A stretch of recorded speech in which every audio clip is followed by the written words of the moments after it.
This topic is already like a quite complicated one. We call it in chess triangulation, and that means basically that on our way in winning the fight of the opposition, we have to lose a tempo, which means like triangulation here in this case is about the route c4, d4 and d5.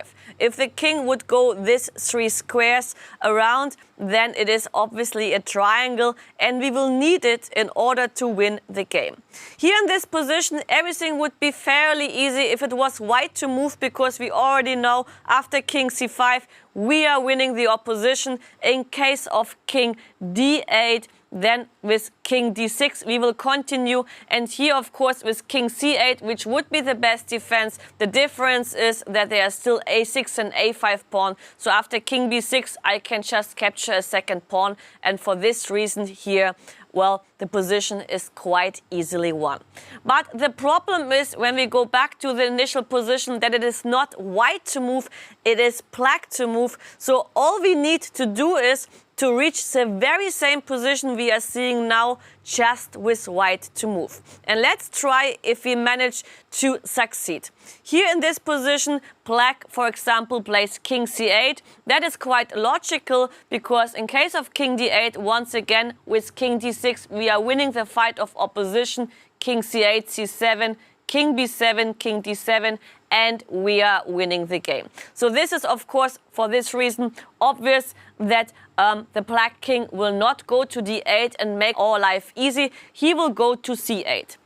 And since already we know what it means to have a distant opposition, here the right move is king c4. Now after king c4, once again, black is not able to touch the square on c7, because we would just win the opposition after king c5, and that is how the game would end on the spot.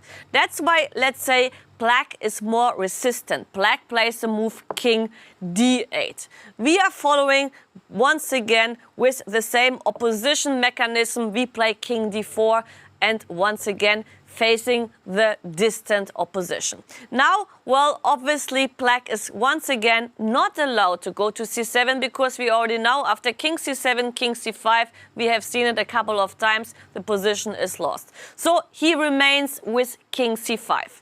And so far, our king went the route of c4 and d4. And to finish the triangulation, now he will touch the square d5. And obviously, this is the moment when black realizes black is in trouble, because once again, c7 square is not touchable because of king c5. If king d8, then we are winning with king d6. So maybe we can try a move like king b8, but there is no difference, because after king d6, king c8, we would simply push c7, and then the king is forced to go to b7. We will play king d7, and we are winning the game.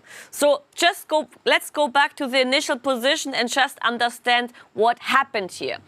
All you need basically to be successful in this kind of endings is to understand what kind of final position you must reach in order to win.